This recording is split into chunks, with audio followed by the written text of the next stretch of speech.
இன்னைக்கு சினிமா உலகத்துல நடந்த சில சுவாரஸ்யமான செய்திகளை பத்தி தான் பார்க்க போறோம். வாங்க வீடியோக்குள்ள போகலாம். முதல்ல நம்ம ஐஸ்வர்யா லட்சுமி பத்தி பார்ப்போம்.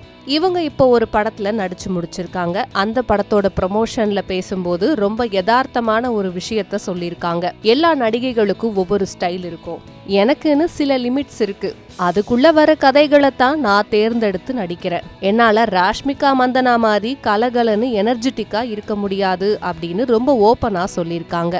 அவங்க தனித்துவம் அவங்களுக்குன்னு அழகா சொல்லியிருக்காங்கல்ல. அடுத்ததா தனுஷ் இப்போ ஓம் அப்படின்ற படத்துல நடிச்சிட்டு இருக்காரு. இந்த படத்தோட ஷூட்டிங் ஸ்பாட்ல இருந்து ஒரு சூப்பரான அப்டேட் வந்திருக்கு. இந்திய சினிமாவின் பெருமையான பத்மபூஷன் விருது பெற்ற நடிகர் மம்முட்டி சார் இந்த படத்தோட படப்பிடிப்புக்கு வந்திருக்காரு. அவரை தனுஷ் ரொம்ப மரியாதையோட அன்போட வரவேற்றிருக்காரு. இவங்க 2 பேரும் ஒன்னா இருக்கிற போட்டோஸ் இப்போ சோசியல் மீடியாக்கள்ல பயங்கரமா வைரல் ஆகிட்டு வருது.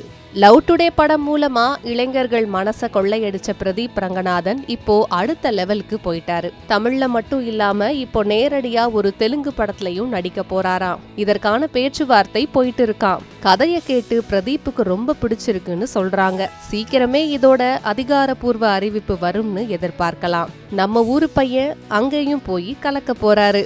கடைசியா நம்ம காவாலா புகழ் தமன்னா பத்தி ஒரு நியூஸ். இப்போ ஒரு புது படத்துல அவங்க ஒரு ஐட்டம் சாங்குக்கு டான்ஸ் ஆடி இருக்காங்க. ஆனா இது சாதாரண பாட்டு கிடையாதாம், ரொம்ப இன்டென்ஸான கதையோட ஒன்றின ஒரு பாடலா இருக்குமாம். தமன்னாவோட நடனமோ அந்த பாட்டோட எனர்ஜியோ தியேட்டர்ல சும்மா அதிர போகுதுன்னு சினிமா வட்டாரத்துல பேசிக்கிறாங்க. தமன்னா ரசிகர்களுக்கு கண்டிப்பா இது ஒரு செம்ம ட்ரீட்டா இருக்க போகுது. சரி மக்களே, இன்னைக்கு சினிமா செய்திகள் இதுதான்.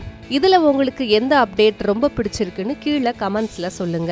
இந்த வீடியோ பிடிச்சிருந்தா லைக் பண்ணுங்க, ஷேர் பண்ணுங்க, மறக்காம நம்ம சேனலை சப்ஸ்கிரைப் பண்ணுங்க. மற்றொரு வீடியோல சந்திக்கலாம்.